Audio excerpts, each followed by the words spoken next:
এই মুহূর্তে যারা একটি চাকরির জন্য চেষ্টা করছেন তাদের সকলের জন্য সুখবর।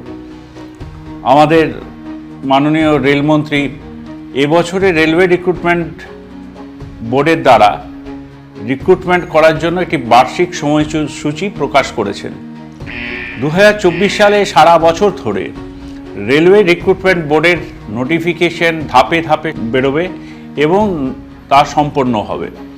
যেমন অ্যাসিস্ট্যান্ট লোকো পাইলট পদের জন্য রেলওয়ে নোটিফিকেশনের জন্য চলতি বছর জানুয়ারি মাস থেকে মার্চ মাসের পর্যন্ত সময়সীমা নির্ধারণ করা হয়েছে।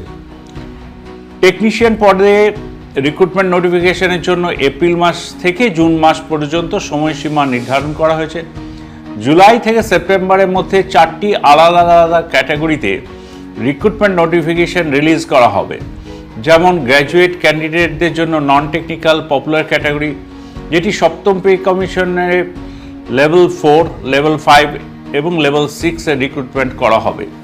আন্ডার গ্র্যাজুয়েট ক্যান্ডিডেটদের জন্য নন টেকনিক্যাল পপুলার ক্যাটাগরিজ থাকছে, যেমন লেভেল 2 এবং লেভেল 3-তে রিক্রুটমেন্ট করা হবে। এছাড়াও জুনিয়র ইঞ্জিনিয়ার এবং প্যারামেডিক্যাল ক্যাটাগরির জন্য রেলওয়ে নোটিফিকেশনে রিলিজ করা হবে।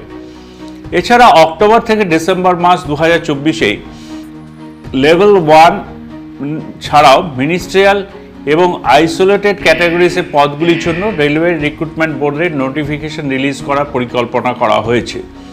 তার জন্য সমস্ত ক্যান্ডিডেটদের রেলওয়ে চাকরির জন্য আবেদন করতে গেলে তাদের অফিসিয়াল ওয়েবসাইট অর্থাৎ আরআরবির ওয়েবসাইটে খোঁজ খবর রাখুন। দয়া করে কোনো জাল চক্রের দ্বারা প্রতারিত হবেন না। মনে রাখবেন, রেলওয়ে চাকরি শুধুমাত্র আরআরবি এবং আরআরসির মাধ্যমেই হয়।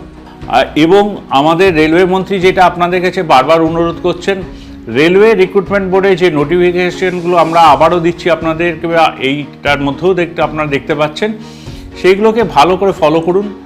চাকরি আপনারা পাবেন, কাউকে ধরতে হবে না। ধন্যবাদ।